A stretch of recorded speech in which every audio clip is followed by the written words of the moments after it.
night. There was a lot of time, you know. And people I know in there today, or I run into, they never expected me to get out. But I did, because I got married too young. But anyway, I have never left aviation. From the time I was 13 to now. I spent 25 years with Pan American, and then I spent another 10 with Delta. I even taught a couple of years over at Creekside, an aviation class over there. I live, eat, and breathe aviation. I've been in this place many, many times. I know a lot of these guys. I seen the P-63 when it was in little pieces out here. So that means I've been coming here for like 17 years almost. So, and they've had, well, why don't you get involved? I'm getting too old. Next month I'm 81 years old. Wow. And I have no intentions on working nowhere. It's been a beautiful run, and when you spoke of Chuck Dryden, Chuck's been here with us a lot of times. A lot of times, he's been right here. So, anyway, I'm glad to be here. Zellie called me and said she wanted me to sit here. So here I am. And for those of you that are here, you're supposed to see me anytime. Thank you.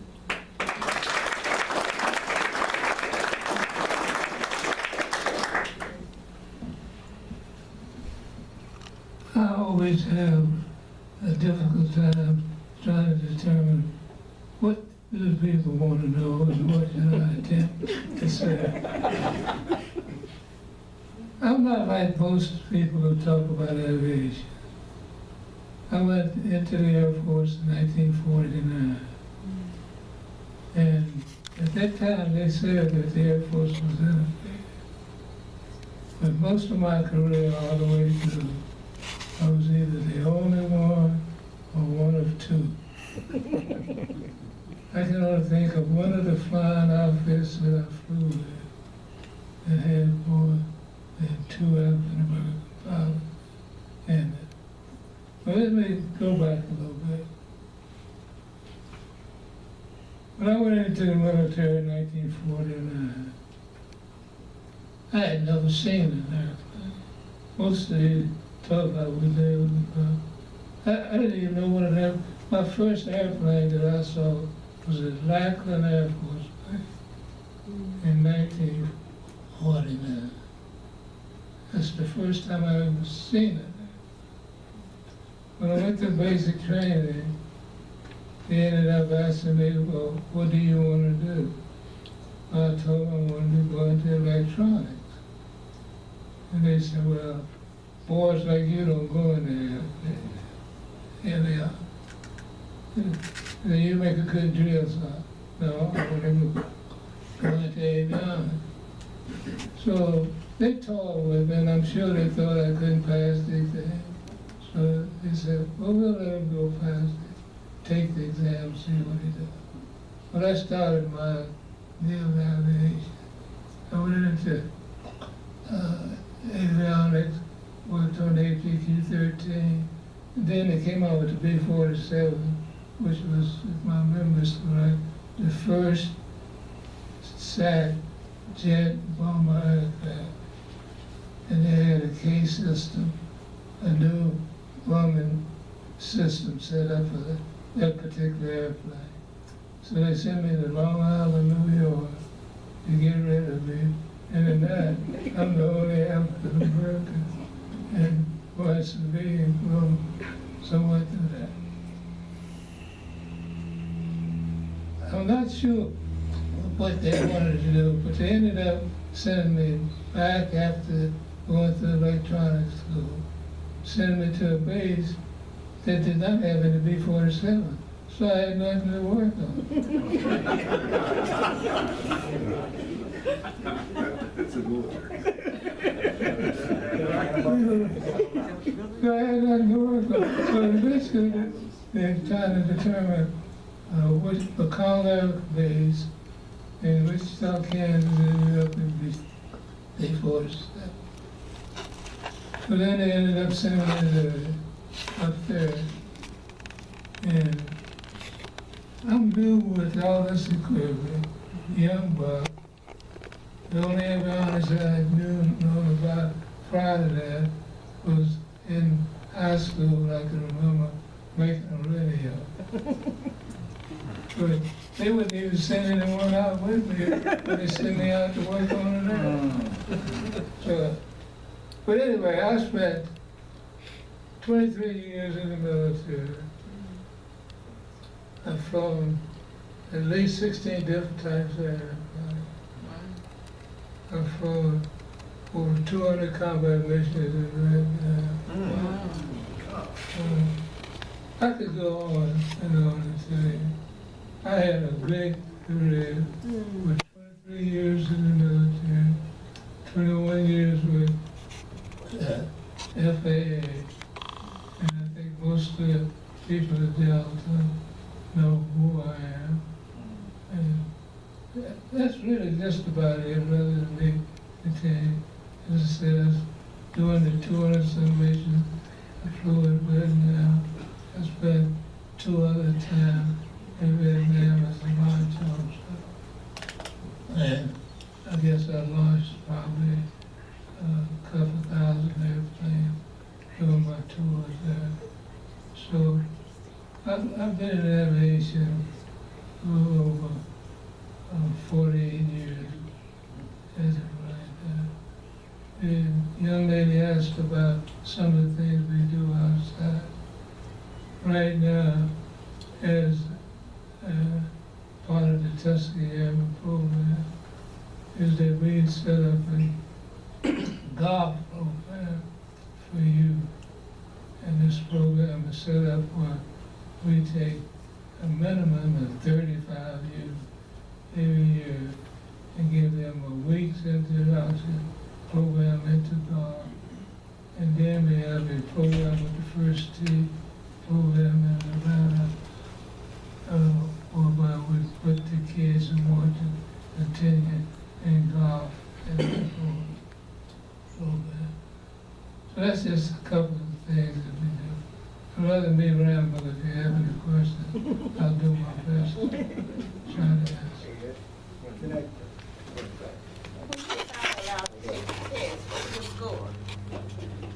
The only thing they normally tell you is you pay.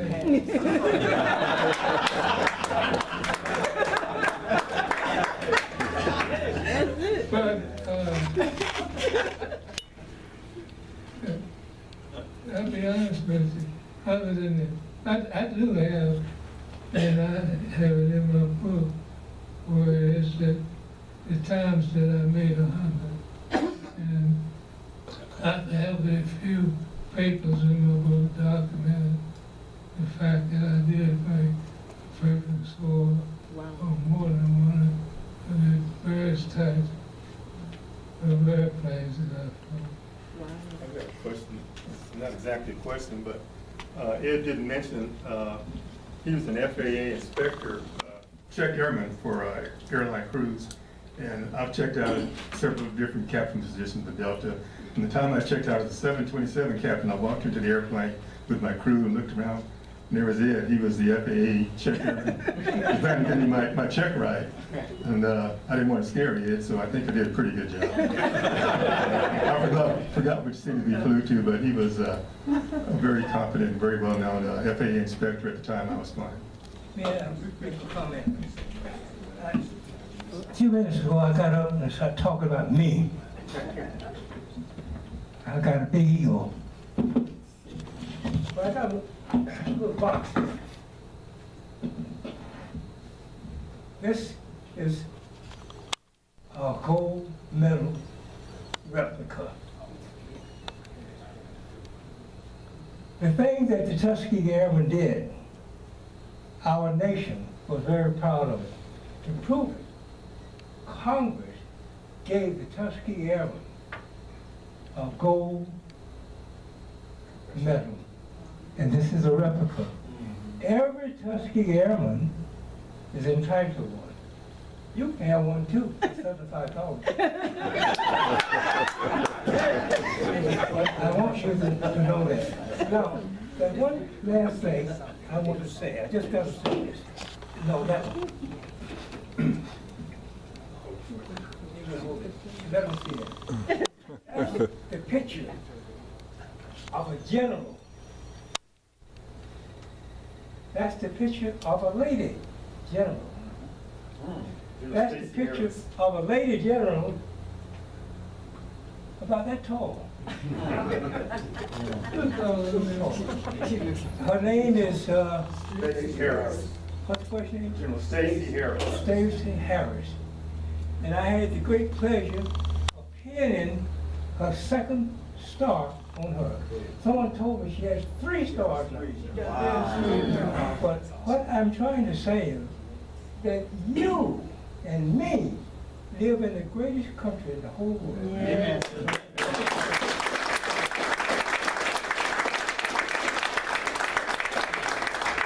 We can do anything we want to do. She's proven. Amen. Somebody has a question? No, he's one of the panelists. Oh, okay. He was just modest and over here. Can I just say one thing real fast, like, you know, it's running in my head, so I definitely want to say it. I'd like to congratulate, this is 3 fellows that are here with the Commemorative Air Force, because I know that they all received the Charles Taylor Award, which is for 50 years safety with the FAA. And I just want to let you know, I got that also.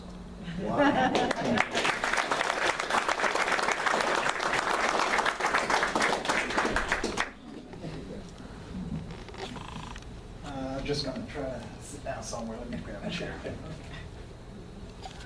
First thing I want to say, to God be the glory for great things he's done. Amen. I think we need to give these gentlemen another hand.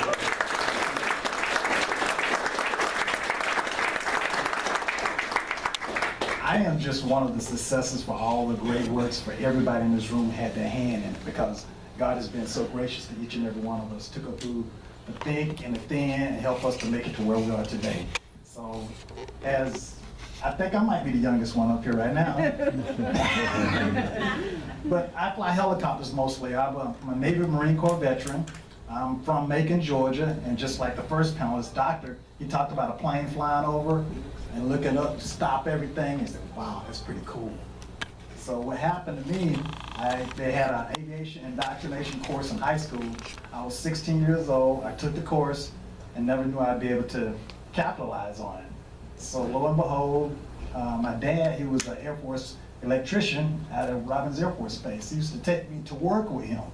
And he'd be working on F-16s, C-141s, C-5, Starlifters and everything. And you know, I didn't know if this was gonna be my career one day, but he gave me exposure. Yeah. And I think exposure is one of the most important things that you can do to help youth today. So he gave me that exposure, so I graduated from high school, and I wanted to go to the Naval Academy. So my first year, I filled out all my paperwork, got everything in, and they sent me this nice letter saying, thank you, Jessie Rice. I'm sorry we don't have an appointment for you this year. And you know, in your SATs, you put the 3 schools that you want to go to. I put Naval Academy, Naval Academy, Naval Academy. And so no of these other schools in the world knew who I was. And I didn't get any, you know, everybody was saying, I'm going to here, I'm going to there. So where you going? I don't know. So with God and my family and the Congressman Evans, they got involved and they sent me to the Naval Academy Preparatory School. So I went up to Newport, Rhode Island with this southern accent, and everybody stopped on the street when I started talking. They said, y'all. I said, what? Say it again. I said, nope. So I ended up finishing the Naval Academy. I finished the prep school, going on to the Naval Academy, graduated from the Naval Academy. And this story goes back to the Navy and my family. My uncle was a World War II veteran. And he fought in the Pacific and some of the wars, the battleships and everything. And he was doing such a great job on the ship. Remember, they were only clerks and chefs and everything.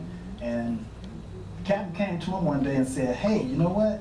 Why is she doing so well? What would you like to do? He said, sir, I want to become an officer. And that's when everything stopped, came to a screeching halt. He said, well, as long as I'm the captain, you'll never be an officer in my Navy. And so my uncle, he didn't take it with a bunch of hate and everything. He took it, and as I was growing up, he'd tell me about his experiences. And lo and behold, when I graduated from the Naval Academy, he was there. He taught me about chest busting, experience. He got to see me graduate from the Naval Academy, but I didn't stay Navy. I went Marine Corps. He said, "What do you do that for?" So I joined the Marine Corps. We went down to Pensacola. Everybody knows about the Pensacola experience. I had a great time down there. I flew fixed-wing T-34s first, and then I was able to get into helicopters. And I flew CH-53s, the A's, the D's, the E's, Super Stallions, helicopters all over the world in the Marine Corps. And I had a really great time. The Marine Corps was awesome for me. But then when I came to retirement, actually I worked at FAA there for a little while. I was a Marine Corps liaison for everything east of the Mississippi, so I got a chance to be able to input into that. And then when I retired, I said, Lord, what am I gonna do? The experiences you give me, what am I gonna do? Well, I do love flying. I have to say that. But flying is not my first love. My first love is helping people. And so the Lord enabled me to get this job called, I worked initially for Children's Healthcare of Atlanta. I was one of the EMS helicopter pilots. So we would go and pick up children from all different places in Georgia, Alabama, all over the place and bring them to the hospital for care. And then I left Children's Healthcare and I now work for Air Methods and Georgia, Air Life Georgia, and I'm an EMS helicopter pilot in Griffin, Georgia. And we fly A-Star 350 Bravo 2s. So we get up at 3 o'clock in the morning when there's a need, go pick up somebody and bring them to Grady or AMC or Piedmont or Emory, and all kind of day and night and different experience. We fly night vision goggles also. So I am just a successor. I'm a benefactor of everything you've done. Thank you, gentlemen. Thank you for your love and your help and your inspiration. And let us keep on inspiring the next generation of youth. Red, yellow, black, and white. We're all precious in God's sight. Amen.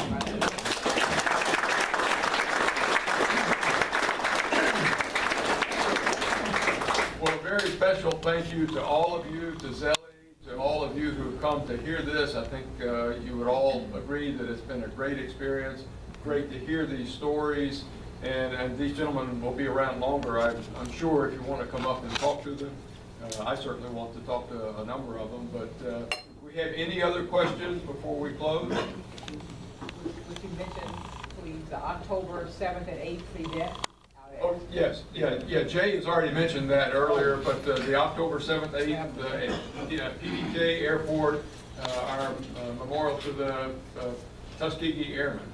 So that'll be our World War II Heritage, or not World War II Heritage Days, our Atlanta Warbird Weekend.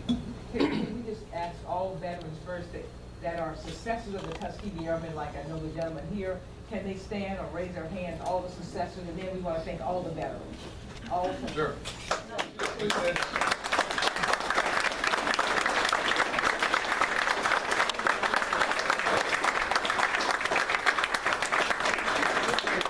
All veterans. Okay, and all veterans. Yes, all veterans, please stand. All veterans.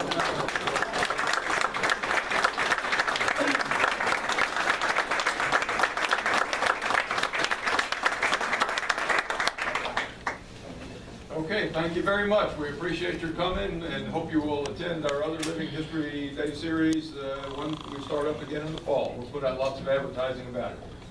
Right. Thank you, everybody. Thank you. Thank you.